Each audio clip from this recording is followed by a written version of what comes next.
तो चलिए, this is going to be a very important concept as far as complex numbers are concerned. This is polar form of a complex number. Now when we talk about polar form, तो जहां कहीं पर भी polar form की बात हो रही होती है ना, जो आप आगे भी देखेंगे अपने बहुत सारे अगले टॉपिक्स में, वहां पे बात हो रही होती है ट्रिग्नोमेट्रिकल फॉर्म की। तो यहाँ पे trigonometrical form of complex number हम लोग फाइंड आउट करने वाले हैं, राइट। आप सबको पता है कि हम किसी भी कॉम्प्लेक्स नंबर को आर्गन्ड प्लेन पे या एक्सवाई प्लेन के ऊपर रिप्रेजेंट कर सकते हैं।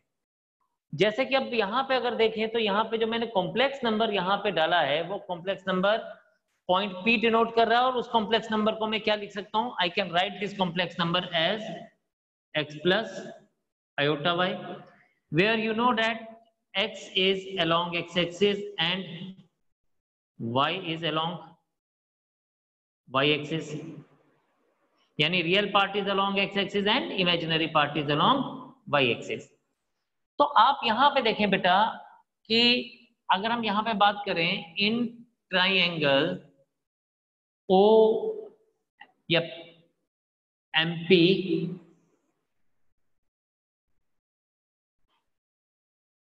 सबसे पहले OP square is equals to what, इसको हम R से डिनोट करते हैं।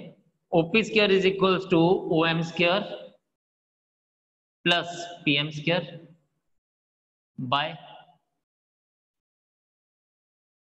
पाइथागोरस थ्योरम, ये आपको पता ही है। या मैं इसको ऐसे भी लिख सकता हूं R square is equals to X square plus Y square, और ये आपको क्या मिलेगा, R is equals to under root of X square plus Y square, right. अब हम कहते हैं कि let say this is theta, the line OP makes an angle theta with the positive direction of X axis, right. तो theta आपको पता है, theta हम किसको डिनोट करते हैं, थीटा हम लोग आर्गुमेंट को डिनोट करते हैं थीटा से, राइट। तो आप यहाँ पे बेटा देखेंगे क्या हो रहा है, आप यहाँ पे देखेंगे here OM upon OP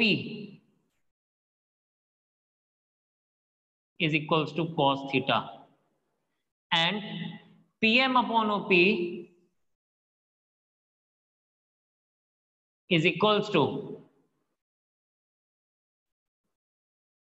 sin theta. Why so? Because ये क्या है, this is base upon hypotenuse, ये आपने पहले भी पढ़ा हुआ है 10th क्लास में, and this is perpendicular upon hypotenuse, ये भी आपने 10th क्लास में पढ़ा हुआ है। So base upon hypotenuse is cos theta and perpendicular upon hypotenuse is sin theta, है ना, ये बात तो पता है आपको।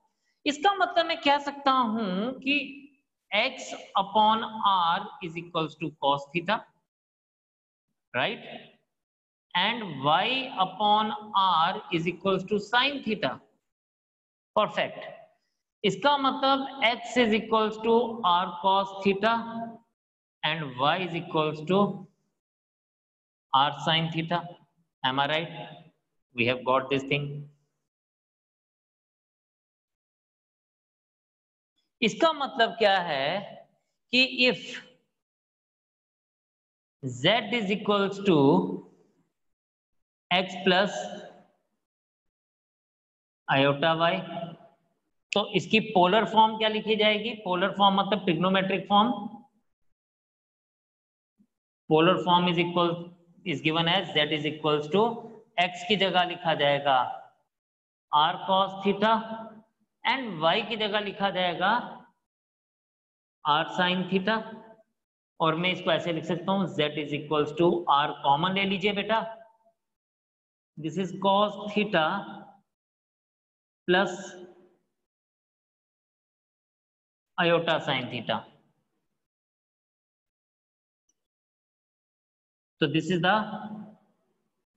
polar form of the complex number, right, where r क्या हमारे पास, अगर r की बात करें तो r is the modulus of the complex number and modulus of z and this theta is, what is theta? This theta is argument of the complex. तो मेरे कहने का मतलब ये है कि अगर आप किसी कॉम्प्लेक्स नंबर का पोलर फॉर्म निकालना चाहते हैं तो आपको उसका मॉडुलस और आर्गुमेंट दोनों चीजें पता होनी चाहिए।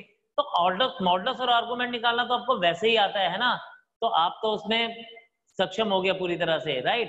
तो आपको जब मॉडुलस एंड आर्गुमेंट पता है तो you will be able to find out what, you will be able to find out the polar form of the complex number, right.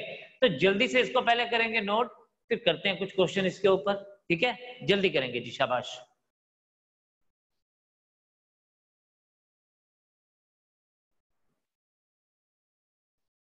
अब हमारे पास ये क्वेश्चन दिया गया है z is equals to -3√2 plus 3√2 iota. तो हम इसको क्या कहेंगे, हम इसको ऐसे लिखेंगे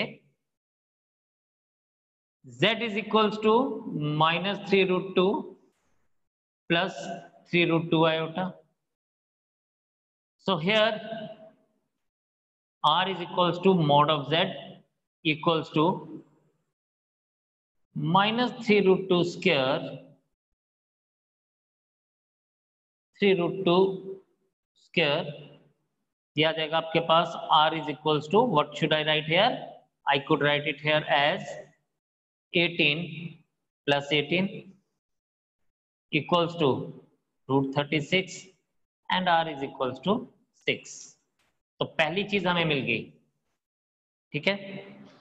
नाउ नेक्स्ट हम क्या फाइंड आउट करते हैं, हम फाइंड आउट करते हैं alpha is equals to tan inverse y upon x, right. Alpha is equals to tan inverse y is 3√2 upon -3√2। ये 3√2 और ये 3√2 कैंसिल हो गया, तो alpha is equals to tan inverse of -1 और अल्फा को बच्चों हम लिखेंगे tan inverse 1 equals to π/4।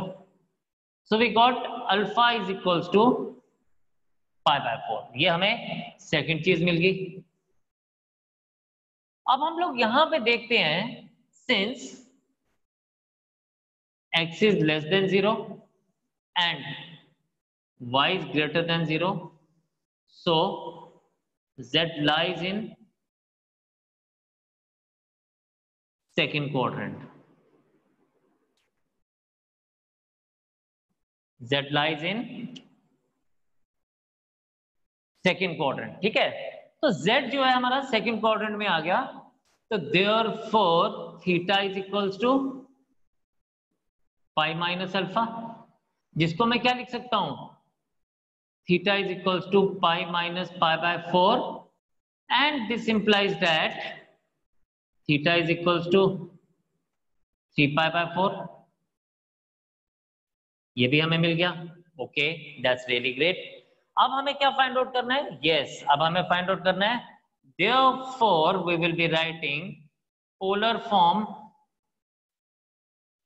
of z is equals to r cos theta plus iota sin theta which is written as 6, क्योंकि r की वैल्यू क्या आई थी 6, cos theta, थीटा आपके पास आ गया 3π/4 प्लस iota sin 3π/4। बस this is the answer for अस।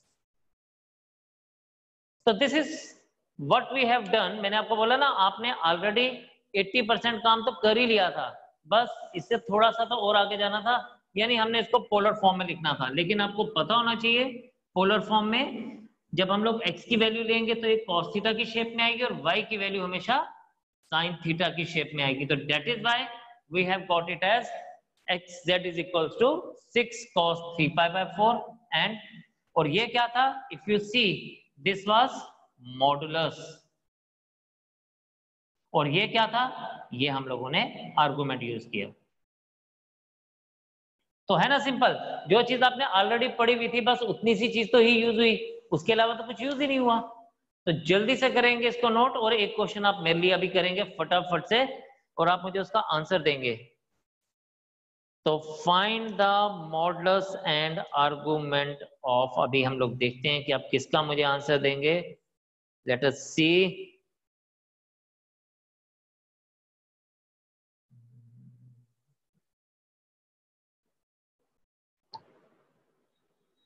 चले simple सा ही देता हूं आपको।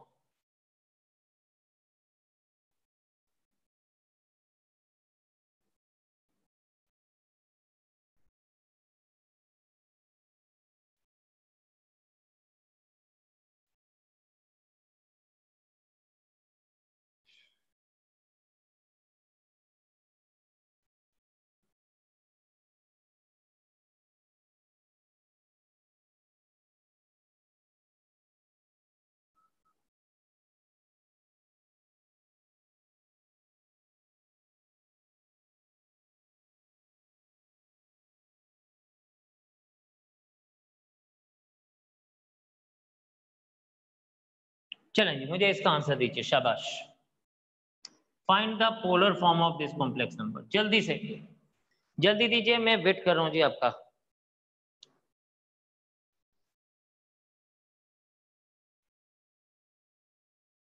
इस जगह पे पहुंच के आप यहां तक पहुंच गए, इसमें आपने ये फाइंड आउट कर दिया आर्गुमेंट, ठीक है। अल्फा आपके पास आ गया, आपको ये भी पता चल गया अल्फा पाई बाय 4 है। आपको पता लगा x लेस देन 0 है, y लेस देन 0 है, तो z lies in third quadrant. Yes, और जब z lies in third quadrant होता है तो थीटा क्या होता है? थीटा होता है अल्फा माइनस पाई। ये चीज बड़ी इंपॉर्टेंट अभी समझने वाली, ये जो मैं अभी आपको बताने वाला हूं, this is really very important. तो थीटा क्या बन जाएगा? Pi by 4 minus pi. Theta is equals to pi minus 4 pi upon 4 which is minus 3 pi by 4। तो ये हमारे पास क्या बन गया? ये बन गया थीटा की value. What is this? This is theta. Yes, अब ये जो थीटा है, तो आप इसको बेटा देखेंगे, ये थीटा क्या बनता है? Theta is, if you see,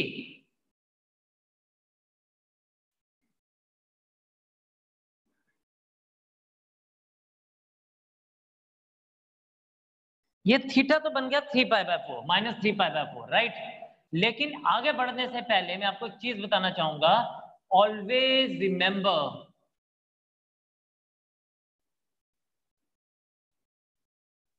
कि हमारे पास, मैं इसको स्टार लगा रहा हूं क्योंकि अभी हमने पढ़ा नहीं है, ये हम आगे पढ़ेंगे तो आपको समझ आएगा कि मैं ऐसा क्यों बोल रहा हूं। But you have to remember this कि sine of minus theta is minus sine theta. क्यों होता है ये हम बात करेंगे कभी इसके ऊपर जब हम ट्रिग्नोमेट्री पढ़ेंगे। बट अभी के लिए अभी आपने इसको याद रखना है, cos of minus theta is minus cos theta. तो ये दो चीजें आपको हमेशा याद रखनी है, ठीक है। आपके पास यहां पे r पता चल गया। r वॉज, आपने मुझे बताया कि सर r जो है वो क्या है? 5√2 है। r इज 5√2, ओके, मान लिया। आपको पता लगा theta is equals to minus 3 pi by 4, ये भी आपको पता चल गया, है ना। अब इसके आगे इसका क्या फाइंड आउट करेंगे? इसके आगे हम लोग इसका, now z is equals to what? Z is equals to r cos theta plus iota sin theta। Values लगाते हैं। r की वैल्यू थी 5√2 जो आपने निकाली, cos of minus 3 pi by 4 plus iota sine minus 3 pi by 4, और ये बन जाएगा आपके पास z is equals to 5√2 cos of minus theta is, ये सॉरी पॉजिटिव होता है तो प्लस cos थीटा, तो ये एज इट इज रहेगा cos 3 पाई बाय 4। लेकिन साइन का माइनस बाहर आ जाएगा तो ये बन जाएगा minus iota sine 3π/4. So this is the final polar form of the complex number. This is the answer for us. ठीक है, आप मुझे बताइए कि ये सब चीजें आपको समझ आई कि नहीं आई?